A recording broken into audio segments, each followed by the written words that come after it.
আজ বিদ্যার অধিষ্ঠাত্রী দেবী মা সরস্বতী পবিত্র পুজো তিথি।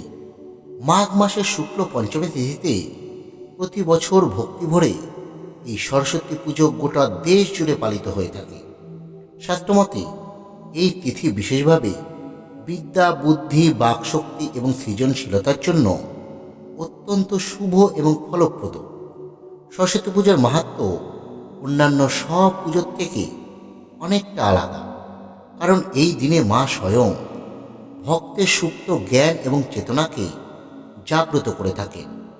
শাস্ত্র বলে এই পঞ্চমী তিথিতে দেবীর কৃপায় মানুষের বাক শক্তি শুদ্ধ হয়ে থাকে, মানুষের মন একাগ্র হয় এবং বিদ্যার পথে অগ্রসর হওয়ার অন্তরায়গুলো দূর করতে পারে।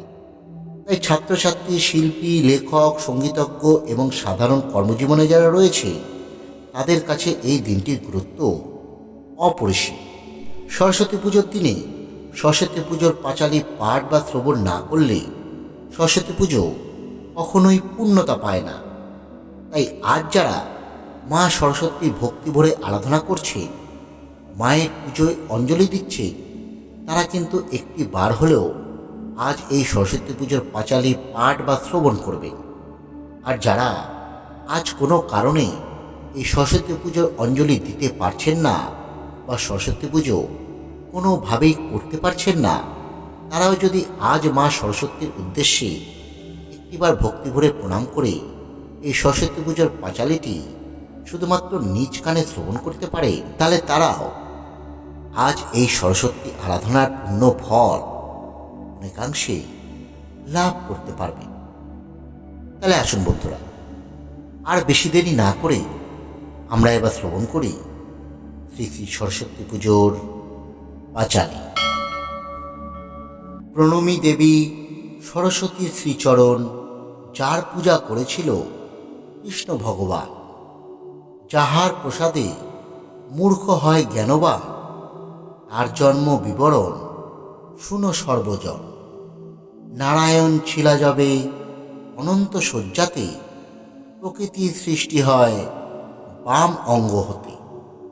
একই প্রকৃতির পরে নানা মূর্তি লয়, তারই অন্যরূপ সরস্বতী যে হয়। যেবা পূজে যেবা স্বরে যেই এই ভূমণ্ডলে, চারি বেদ সর্বশাস্ত্র তার করতলে।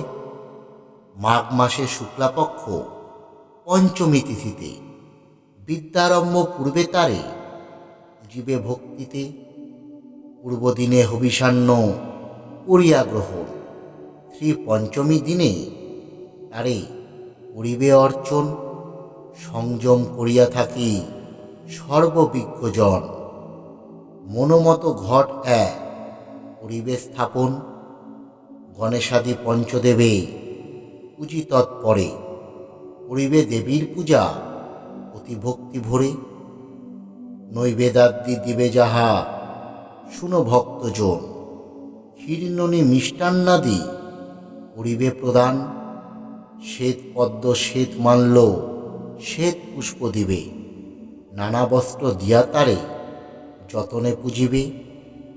শঙ্খ আভরণ আদি সুগন্ধি চন্দন, শ্বেত পদ্ম দিয়া তারে করিবে অর্চন।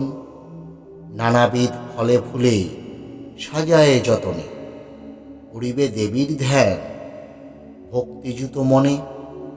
শুভ্রবর্ণা হাস্যময়ী অতি মনোহরা, রতন ভূষণ তার সর্ব অঙ্গে ধরা। কোটিচন্দ্র প্রভা তিনি করেন ধারণ, পরিধানে শ্বেতবস্ত্র শ্বেত পদ্মাসন। ব্রহ্মা বিষ্ণু আদি করি দেব অগণন, অর্চনা করেন তারে হয়ে এক মন। অষ্টাক্ষর মূল মন্ত্র বাগদেবীর হয়, ভক্তি ভরে সাধ্যমতো জপ শুধু তাই। এই মন্ত্র যেই জন জপে ভক্তি মনে, দেবী বরপুত্র হয় জানিবে এ ভুবনে। সত্যযুগে এই মন্ত্র ভাগীরথী তীরে, নারায়ণ দিয়েছিল বাল্মীকি মুনিরে। পুষ্করে শুক্রেরে দেন ভৃগু মহামতি, মারিচির কাছে পান গুরু বৃহস্পতি। ভৃগুরে এ মন্ত্র দেন দেবনারায়ণ, জগৎ কারু অস্তিকেরে করেন অর্পণ। কলিযুগে কালিদাস মহামূর্খ ছিল, দেবীর কৃপায় সে যে মহাকবি হল। বাক্যের দেবতা তিনি, বাগদেবী নাম, তাহার কৃপায় কথা বলি অবিরাম। কামমোক্ষ যাহা কিছু সংসার ভিতরে, সকলই আশার যদি বাক্য নাহি স্ফুরে। মনুষ্য হইয়া যে বা না পূজে তাহারে, সপ্তকল্প মূর্খ হয়ে থাকে এ সংসারে। মূর্খ হয়ে সে জনার পঞ্চজন্ম যায়, অতি দুঃখে দিন কাটে নাহিক সংশয়। পূজা অন্তে বাগদেবীর বন্দনা করিবে, তারপর ভক্তি ভরে নির্মাল্য লইবে।